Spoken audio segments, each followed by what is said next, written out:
yëpp ñi ko autorisé mu voyager yëpp am nañ si responsabilité. xam nga dama tàmm wax ma ne leen. dama ko wax bi samedi bi passé. wax nga ko kay. dama koy waxaat. te yow lii sa séntu woon nga ko ci.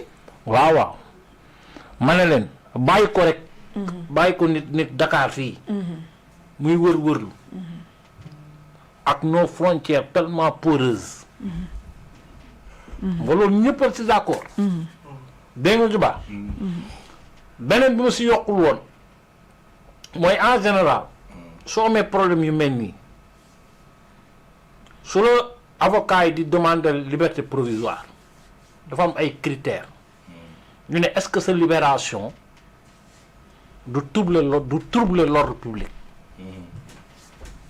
C'est important xam nga war nga am garantie de domicile. mooy xam nga kii nii nu mu tudd moom mii xam ne léegi kanam bi xàmmee nañ ko day génn télé bu nekk. kii mënatul daw fenn fu mu romb déglul. ñeenti kër laa am. waaw ma ne foo romb. mooy mënoo daw foo romb yow ñu gis la. dëgg la. dégg nga ñu baax. loolooy représentativité de domicile. beneen bi. mooy est-ce que suñ la bàyyee est-ce que du troubler l'ordre public. voilà parce que xam nga affaire question de meurtre li si graaw. mooy il peut avoir des représailles. xam nga lan mooy représailles man ma am suma frère ñu rey ko. façon bi ñu ko reyee. Mamar xool na ma bind. ñu yeewu suba teel ne ma kii da si takk. man sama yoon nekkul ndax dëgg la wala du dëgg. absolument mun na maa romb ma dóor ko gon. moo tax yenn saa yi xanaa amoo dugal la prison sax. sauvé la. daf lay waa ci loolu waxoon keroog. c'est pour assurer ta propre sécurité.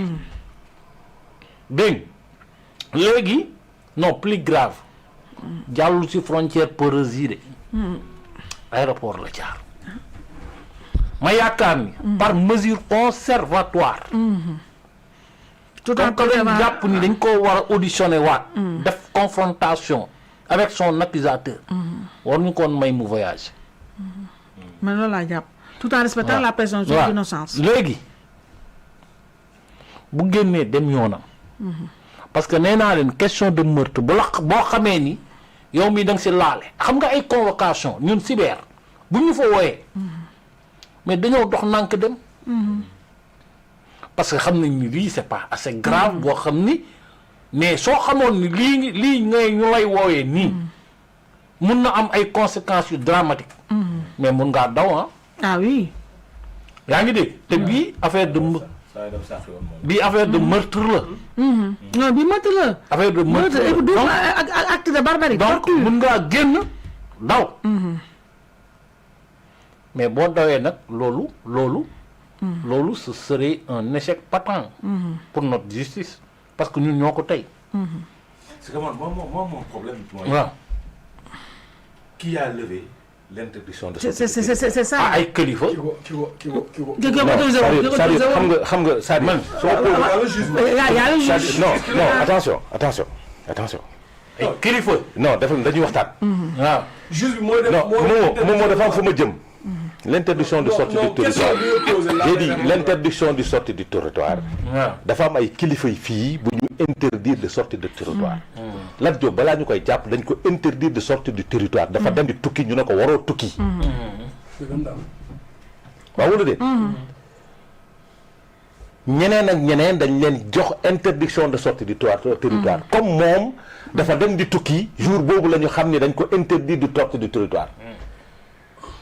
mu dem ñu yóbbu ko garde à vue mu fanaan. ñu convoqué ko benn yoon war ko déglu ñu renvoyé audition bi. tey ñu ne ñu dem na tukki pourquoi parce que dañoo lever interdiction de sortie du territoire. mais sur quelle base. sur quelle base lañ ko joxoon interdiction de sortie du territoire. sur quelle base d'abord ak sur quelle base lañ ko la ñu lever l'interdiction de sortie du territoire. absolument. ak qui l'a levé. pourquoi ñu joxoon ko interdiction de sortie du territoire. parce que du caaxaan quoi ce que nous disons ici. du caaxaan mbirum bakkan la quoi.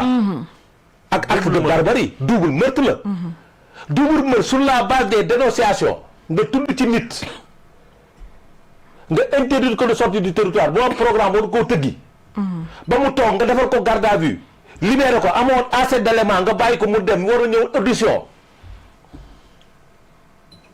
voilà. Non. C'est sur la base d'une accusation la ñu convoqué Nabou Leye. C'est après l'audition de Modou Lo que Nabou Leye a été convoqué. Après l'audition de Modou Lo que Tarba Mbaye a été interdit de sortir du territoire. Voilà. Logiquement. Qu'est-ce qui a changé entre-temps? Qui n'est que garde à vue que qui ne baille comme Guéndé Réumi? Sans confrontation. Sans confrontation et sans audition. Sans audition. Au-delà de... Il n'a jamais été auditionné. Qu'est-ce qui a changé entre-temps pour que notre justice ou bien nos forces de défense de sécurité jox autorisation waa ji mu dem? Wally Seck amul woon loolu.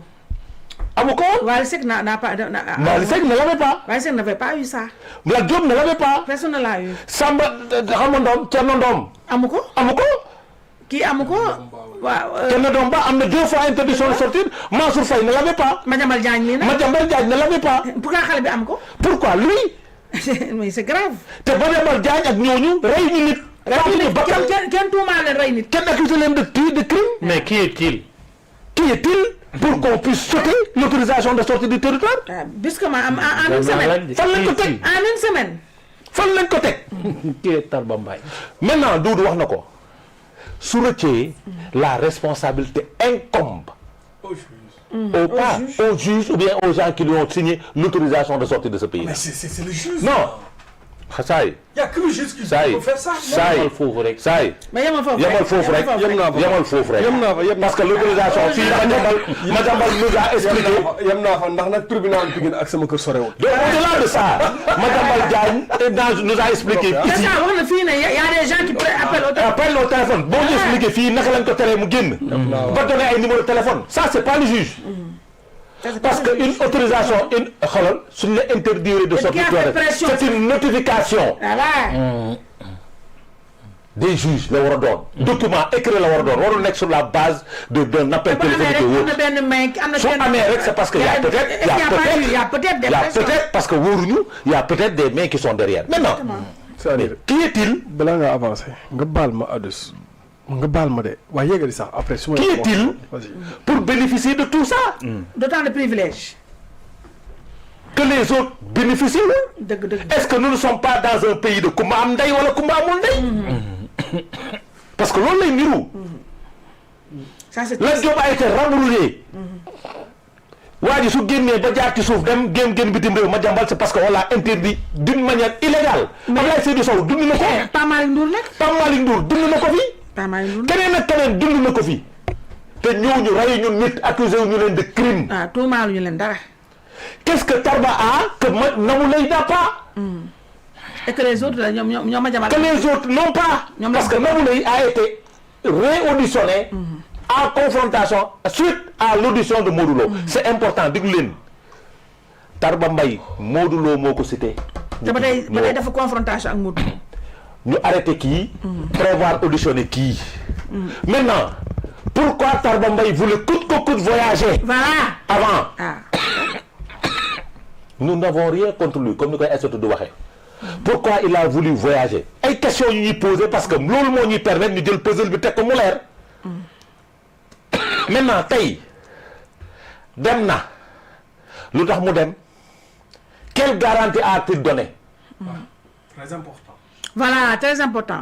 Quelle garantie a-t-il donné ba ñu bàyyi ko mu dem garantie boobu ma demal mun naa am lu ko raw. te mi ngi toog. Thierno Ndom Ba pouvait l'avoir. Pape Malick Ndour pouvait l'avoir. Lat Diop pouvait l'avoir. Toutes ces personnalités-là, Abdoulaye Seydou Sow pouvait l'avoir, toutes les personnalités-là pouvaient l'avoir, et pourtant dañ leen tere génn. Ban garantie la joxe pour quitter ce pays-là? Parce que tamit ñun on n'est pas en train de le charger, mais c'est parce qu'il a été cité dans une audition. te puisque dañoo bëgg mbir yi leer moo tax ñu ciy wax suñu bëggee mu leer. dañ ko war a defar pour ci mu jaar yoon. képp koo xamante ni dañ ko ci tudd.